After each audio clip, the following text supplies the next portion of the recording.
Anu abu di pun. Asik.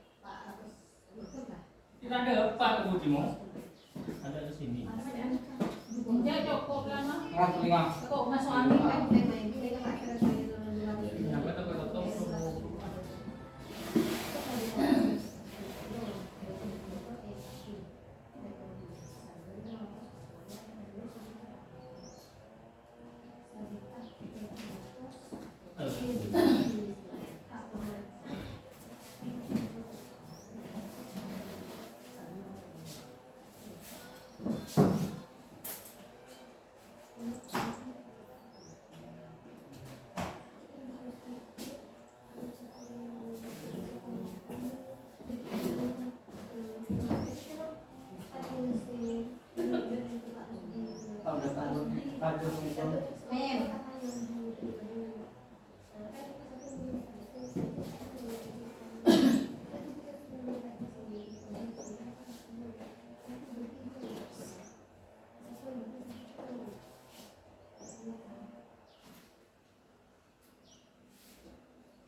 Masukkan Pak Dek, Dek nak duit bangnya.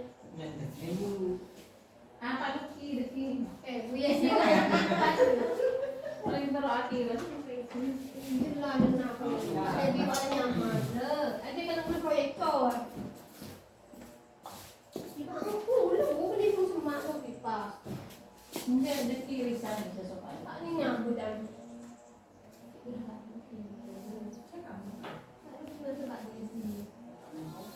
Kamera ini benar ada. Tidak kelihatan. Modelin kan lo. Enggak kotak ini.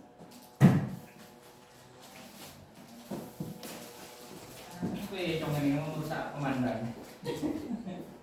Ini banyak hanya Herman yang menonton kalau baru siang kira begini. Tentang merusak pandangan membaca jadi untuk baca ini apa? Cek tuh 2 1 2. Cek tuh 2. Cek 1 2.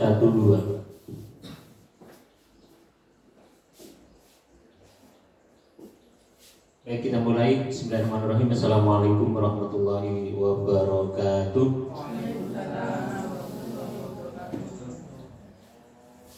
Sebelumnya teman-teman, Bapak, Ibu guru SDN Kota Andaya 2 yang saya hormati, syukur alhamdulillah pada kesempatan pagi hari ini kita kembali bisa melaksanakan satu kegiatan yang berada di bawah naungan kelompok kerja guru atau KKG mini di sekolah kita ini. Untuk kesempatan hari ini, hal yang ingin kita bahas, pertama dimulai dari saya dulu untuk penyampaian diseminasi hasil dari saya selama 4 hari berada di BPGP Jawa Timur, dari hari Senin sampai hari Kamis. Jadi materinya itu 4 hari, tetapi untuk hari ini hanya disampaikan dalam 1 hari, dan oleh karena itu maka saya harus meringkas banyak hal. Diseminasi yang harus saya sampaikan adalah diseminasi pendekar jurus 3. Pendekar merupakan singkatan dari penggerak merdeka belajar. Jurus 3 itu adalah adalah pengembangan media pembelajaran berbasis audio dan video. Kemarin ketika kami ke BPGP Jawa Timur itu, saya tidak sendirian tetapi bersama dengan teman-teman yang lain. Dari Kabupaten Pamekasan itu 3 orang. Untuk jurus 3 kebetulan saya yang diminta untuk hadir, yang diundang. Kemudian yang jurus 4 itu dari guru SMP. Itu tentang pembuatan atau pengembangan portofolio digital. Kemudian yang jurus 5 itu dari guru TK yang berkaitan dengan Big Book, pengembangan pembelajaran Big Book. Tapi kalau Big Book kita sudah mendapatkan kemarin ketika saya dengan Pak Rusdi itu yang diundang ke Surabaya itu. Dan tidak ada perbedaan. Karena kalau yang kemarin memang istilahnya beda ya.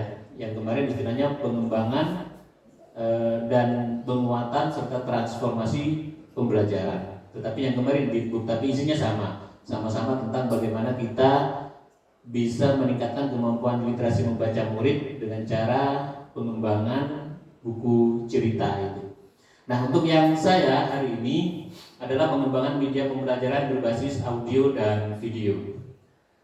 Alhamdulillah untuk diseminasi saya, karena kewajiban dan tugas saya adalah yang pertama harus melakukan diseminasi di lingkungan sekolah sendiri, berarti di sekolah kita di sini di SDN Kota Daya 2. Kemudian yang kedua saya harus melakukan diseminasi di luar lingkungan sekolah, dan itu sudah saya lakukan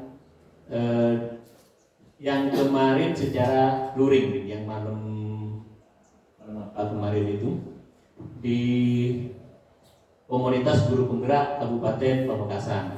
Tetapi yang ikut juga ada beberapa dari kabupaten yang lain.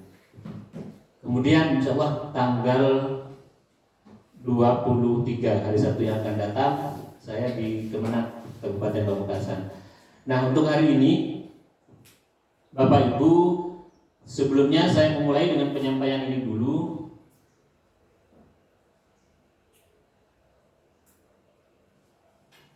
Ada sekitar 5 atau 6 materi yang saya dapatkan kemarin di BPGP. Tetapi untuk hari ini saya akan sampaikan secara sekelumit saja berupa ringkasan-ringkasan dari materi yang saya dapatkan. Tujuan dari pengimbasan atau diseminasi kali ini adalah untuk menyelesaikan tugas yang diberikan kepada saya. Karena setelah selesai BIMTEK itu saya masih harus mengumpulkannya dalam bentuk diseminasi sebanyak 2 tadi. Kemudian setelah itu harus membuat video pembelajaran yang dikerjakan secara berkelompok juga. Jadi itu tujuannya. Kalau ditanya siapa yang lebih berkepentingan dalam hal ini, kalau saya pribadi kepentingan saya adalah selesaikan tugas saya pasca BIMTEK yang saya ikuti di Malang. Alhamdulillah kemarin di Malang itu ongkos atau transportasi saya diganti. Berangkat dari sini saya pakai travel dari Sumeneb 250.000, PP itu 500.000, itu dana pribadi dari saya, dan pulangnya alhamdulillah diganti dan ada lebihnya 100.000. Kemudian kepentingan dari yang lain, teman-teman yang lain, insya Allah jika ini disimak dengan baik, maka insya Allah ini akan menjadi sebuah tambahan ilmu buat kita semua. Bagi yang sudah mendapatkannya, misalnya seperti Pak Ruki, berarti keilmuan ini hanya untuk mempertajam. Tetapi bagi yang masih belum pernah mendapatkan, ini menjadi ilmu baru.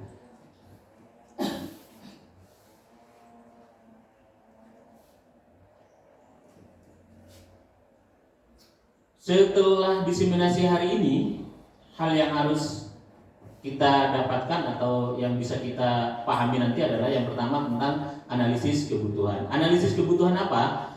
Yang dimaksud dengan analisis kebutuhan di sini adalah ketika kita akan membuat video pembelajaran, maka hal pertama yang harus kita lakukan adalah menganalisis kebutuhan kita.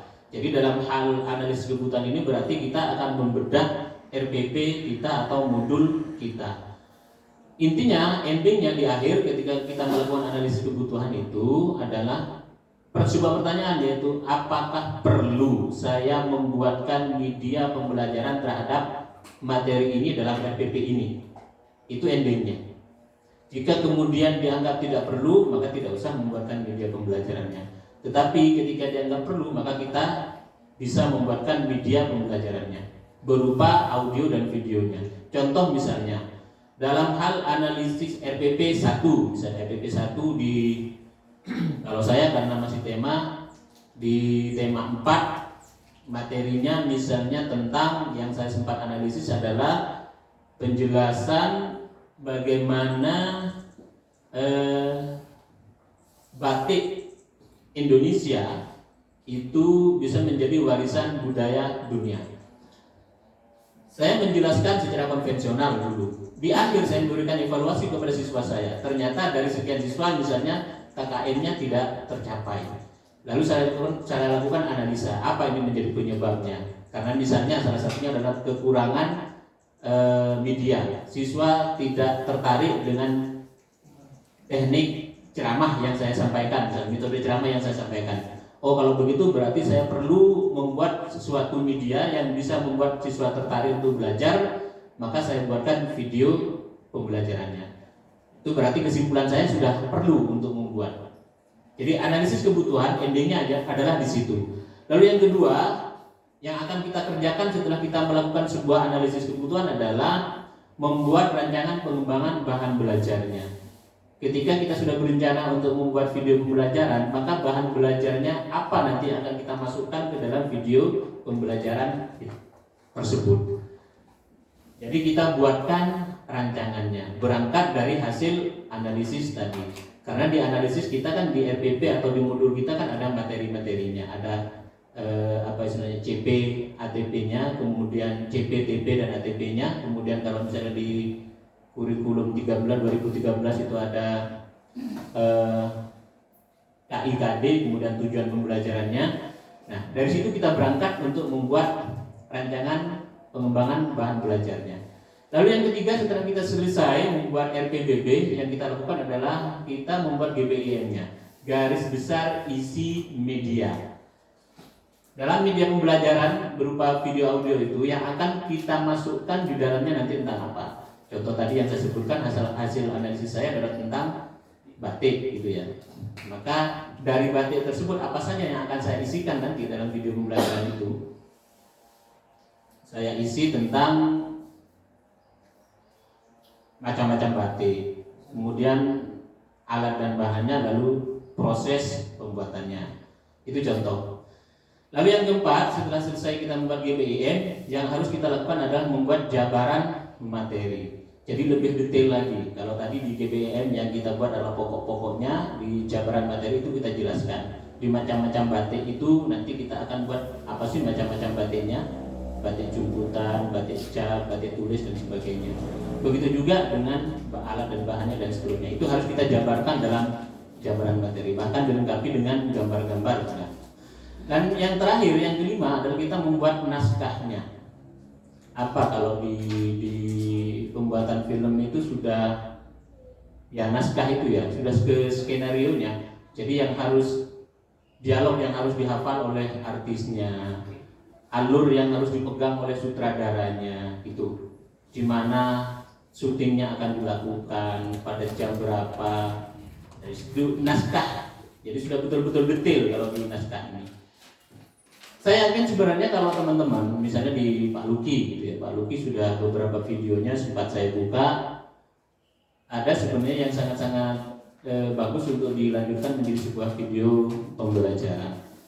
Tapi mungkin teman-teman yang sudah sering membuat video yang kaitannya dengan materi pembelajaran gitu, kita seperti saya dulu ketika saya mengikuti lomba pembuatan video pembelajaran di tingkat Kabupaten Pamekasan yang kemudian tidak dapat apa-apa itu, tidak jadi juara apapun. Nah, karena saya ternyata tidak membuat analisis kebutuhannya, RPBB-nya, GBIM dan CM-nya, naskahnya tidak ada sama sekali, saya tidak buat itu. Langsung saya buat video pembelajarannya, sehingga otomatis ketika dikirim yang mungkin oleh tim juri nggak dilihat apa-apa gitu. Karena membuatnya kan dalam tanda petik asal-asalan gitu. Jadi ini yang masih belum pernah saya dapatkan secara pribadi. Tapi mungkin kalau teman-teman sudah gitu. Setelah itu hal yang harus kita pelajari juga istilah-istilah dalam pembuatan video pembelajaran. Ada istilah-istilah dalam pembuatan video pembelajaran itu, misalnya MS gitu. Lalu hit. Ngerti ya? MS. Medium short gitu. Kalau medium short itu kira-kira seperti apa Pak Lumi? Belum juga ya. FWS di sana, full wide shot. Yang kayak apa itu yang full wide shot? Berarti video full. Videonya full. Kalau yang Kalau medium Pak. yang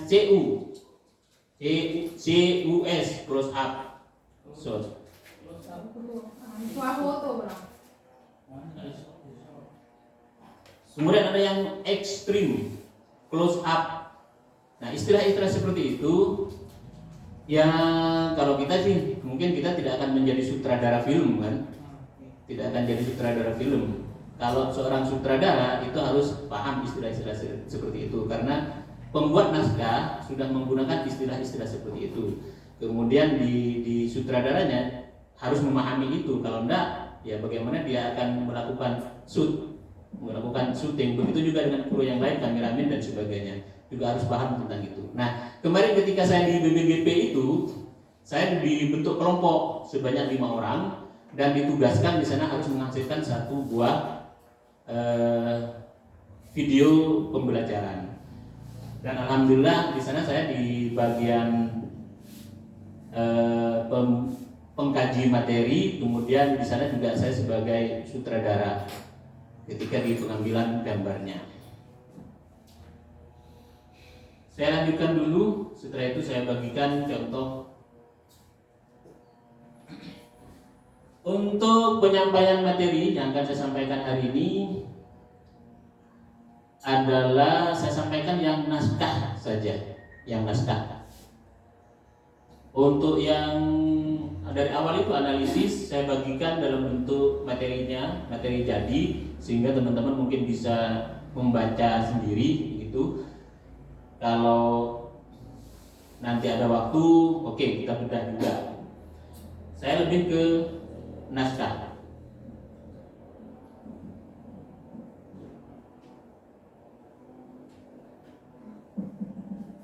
Kemudian ini adalah rangkaian atau tahapan-tahapan kita ketika kita akan menggarap, kita membuat video pembelajaran. Pertama dilakukan analisis kebutuhan tentunya tadi. Setelah itu kita membuat desain. Dalam desain itu ada rancangan media, rancangan materi, rancangan pemanfaatan, kemudian rancangan evaluasinya. Ada evaluasi terakhir. Jadi di situ ya. Kemarin ketika saya mengikuti lomba yang di tingkat kabupaten itu, di akhir video yang saya buat tidak ada rancangan evaluasinya. Saya baru sadari, oh ternyata punya video saya yang saya ikutkan kemarin itu tidak ada rancangan evaluasi di akhir dari video pembelajaran itu, sehingga di situ pasti yang jelas sudah nilai sudah sangat-sangat kurang. Kemudian di JM-nya juga saya asal-asalan karena masih belum tahu ilmunya, baru tahu ilmunya setelah mengikuti diklat BIMTEK yang kemarin. Setelah itu lakukan implementasi penerapannya di kelas, kemudian terakhir ini harus ada evaluasi. Jadi di akhir video pembelajaran kita itu juga harus ada evaluasinya. Itu salah satu kunci yang harus kita perhatikan ketika kita membuat video pembelajaran. Nah, teman-teman, Bapak Ibu semuanya, untuk yang sekarang saya akan memulai dari naskah. Untuk yang lainnya materinya akan saya berikan secara teksnya saja ya. Teman-teman nanti bisa membaca sendiri.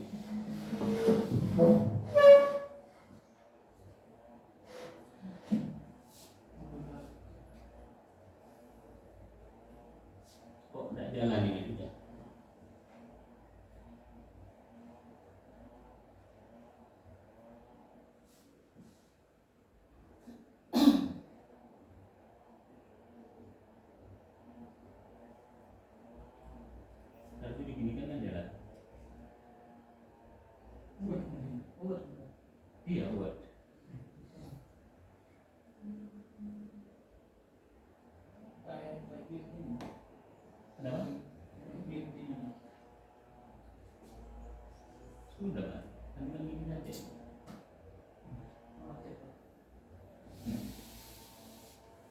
kadang-kadang seperti itu. Nah, tidak bisa juga.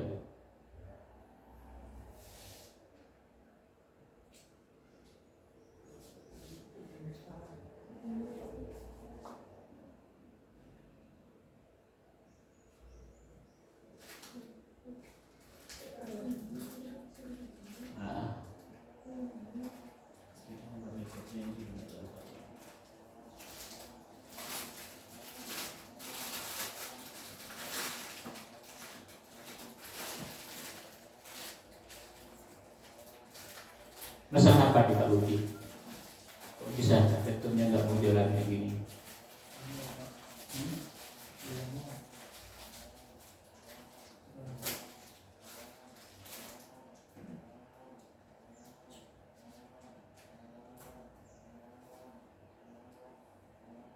Mudah-mudahan sudah bisa. Nah, ini bisa. Saya buat di situ ya. Jadi penulis naskahnya itu saya pasang nama saya, kemudian yang di bawahnya itu sebagai pengkaji materi dan pengkaji media.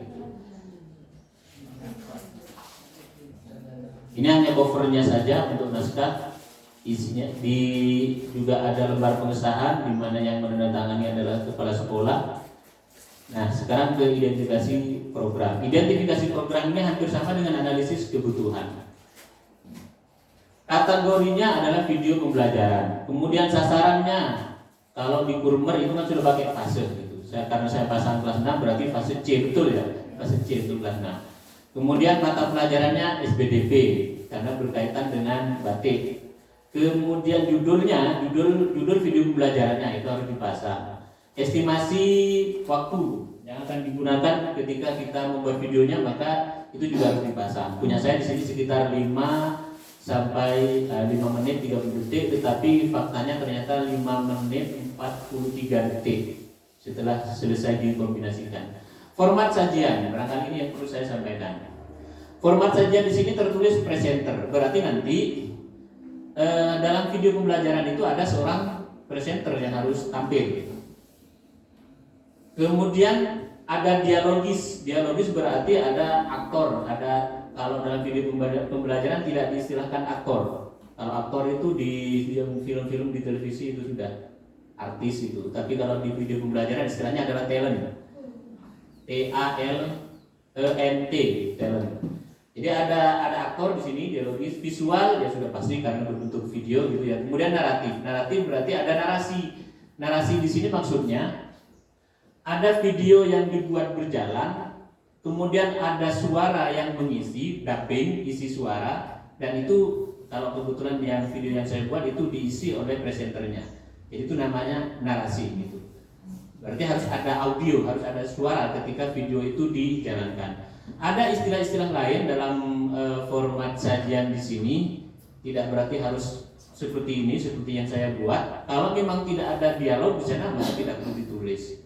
Kemudian ini bukan percakapan, iya, satu penjelasan itu. Iya, percakapan antara satu talent dengan talent satunya lagi gitu. Jadi intinya menjelaskan tentang materi batik itu kan. iya, isinya harus ke sana. Kemudian penulis naskahnya saya sendiri, pengkaji materi saya pasang Pak Lugito dengan Pak Dedi. Jadi yang dimaksud dengan pengkaji materi itu setelah selesai di analisis kebutuhannya itu saya buat, maka pengkaji materi ini kemudian yang melakukan pembedahan, dibedah lagi, diedit lagi, hal yang masih kurang benar dibenarkan dan seterusnya. Kemudian pengkaji media berarti sesuai dengan isi media yang akan ditampilkan nanti dalam bentuk seperti apa penyajiannya. Pengkaji materi itu kan sebelum divideokan. Sebelum divideokan, ketika masih membuat di analisis, membuat RCBB, membuat GBIN gitu ya, masih di sana. Pengkaji materi saya pasang Bu Yesi dengan Bu Eva. Capaian pembelajaran atau CP-nya ini pada akhir fase C dan seterusnya gitu. Gak ada masalah. Ini kita bisa dapatkan dari mana kalau ini? Dari EPP kan? Dari modul ajar yang kita punya kan? Jadi sebenarnya kalau dalam hal membuat identifikasi program itu tidak ada kesulitan. Jadi kita buka RPP kita, modul ajar kita, maka di situ sudah ada semuanya. Kita tinggal copy paste. Tujuan pembelajarannya ini kan, jadi kita tinggal copy paste saja. Kemudian pokok-pokok materi pasti juga sudah ada di sana di modul. Nah, yang ingin saya sampaikan dalam video saya itu yang pertama adalah jenis atau macam batik. Maka ini yang dimunculkan nanti di GBIM-nya. GBIM-nya itu hanya menyebutkan 3 ini. Tapi beda nanti di JM-nya, di jabaran materinya. Di jabaran materi sampai dengan jenis macam batiknya itu harus dimunculkan gambarnya. Kalau dalam bentuk gambar, kalau video dimunculkan juga, dipasang di situ. Seperti apa formatnya nanti saya tinggal share saja. Alat dan bahan juga harus disebutkan dan seterusnya sampai yang terakhir. Kemudian bagaimana seorang guru ketika dia mencari sebuah video pembelajaran yang akan dipakai ketika dia akan mengajar di kelas, maka di sini dia mendapatkannya di informasi untuk guru. Jadi deskripsinya harus jelas di sini bahwa video pembelajaran ini dapat digunakan oleh guru sebagai bahan ajar, mata pelajaran apa, topiknya, subtopiknya apa. Kalau ketika kita membuat video itu sama dengan deskripsi video gitu ya. Sehingga ketika kita ngetik, kita tabnya apa? Tabnya adalah kalau di sini tabnya SBDP, kemudian globalisasi, batik Nusantara mendunia. Ketik itu nanti maka videonya akan muncul. Daftar pustaka saya rasa biasa. Daftar pustaka ini buku yang saya pakai untuk pembelajaran, kemudian yang di bawah ini adalah hal-hal yang hasil saya browsing yang saya butuhkan lalu saya ambil. Kemudian sinopsis dalam naskah itu harus ada.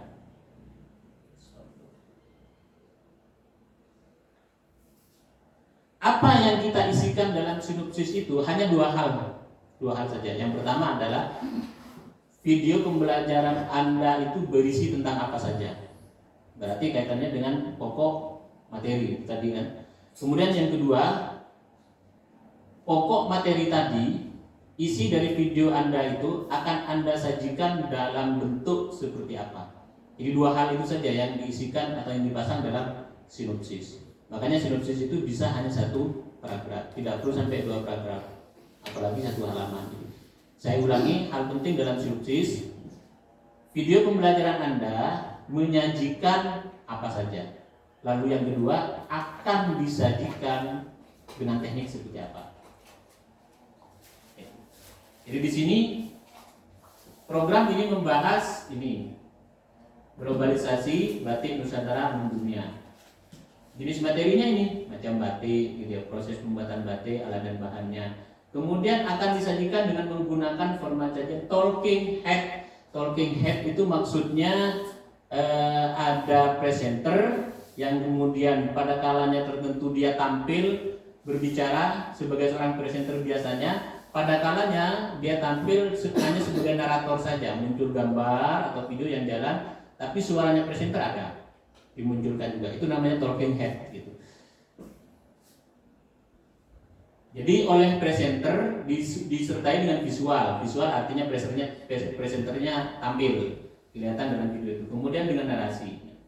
Kemudian disajikan juga dalam bentuk dialogis yang diantarkan oleh talent. Ada 2 orang talent yang saya pakai di sana.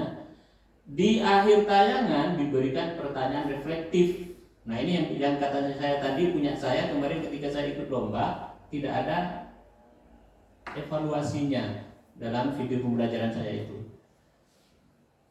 Semacam kesimpulan di akhir.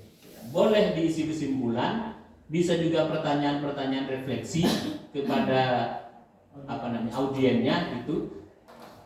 Karena tujuannya untuk siswa ya berarti nanti endingnya ke siswa kan gitu. Kalau di awal video boleh nggak kalau diberi dubbing seperti dubbing itu seperti apa ya? Isi kayak opening. Apa saja yang tampil di awal itu sebentar lagi ini muncul Pak di sini. Nah ini seperti apa naskah atau skenario dari sebuah video pembelajaran?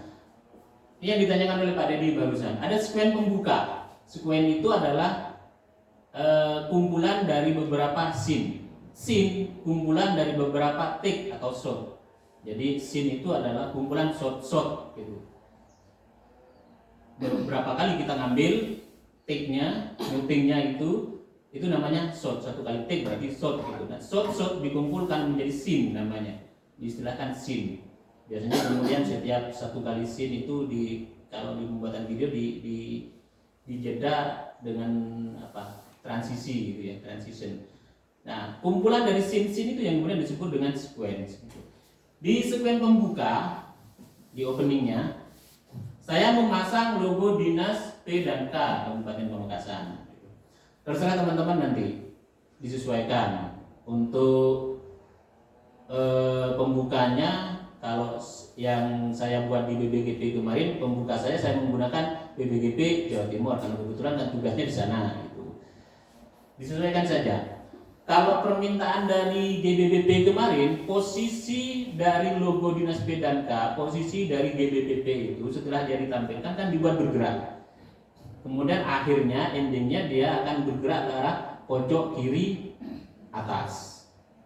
Tapi apakah ini merupakan aturan batu atau tidak saya tidak tahu. Cuman kemarin yang saya dapat di BBGP permintaan dari pemateri taruh di pojok kiri atas.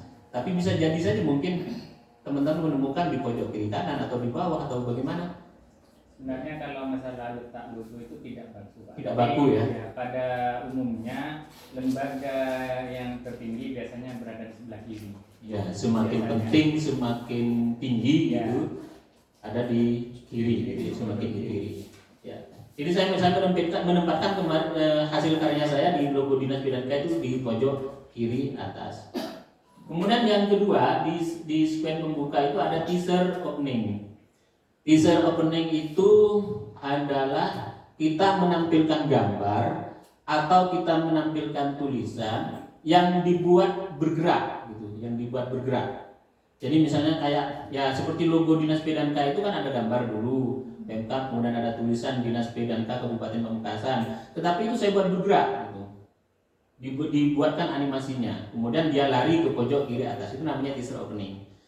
Silahkan itu apakah logo sesuai dengan kebutuhan di pembuka, apakah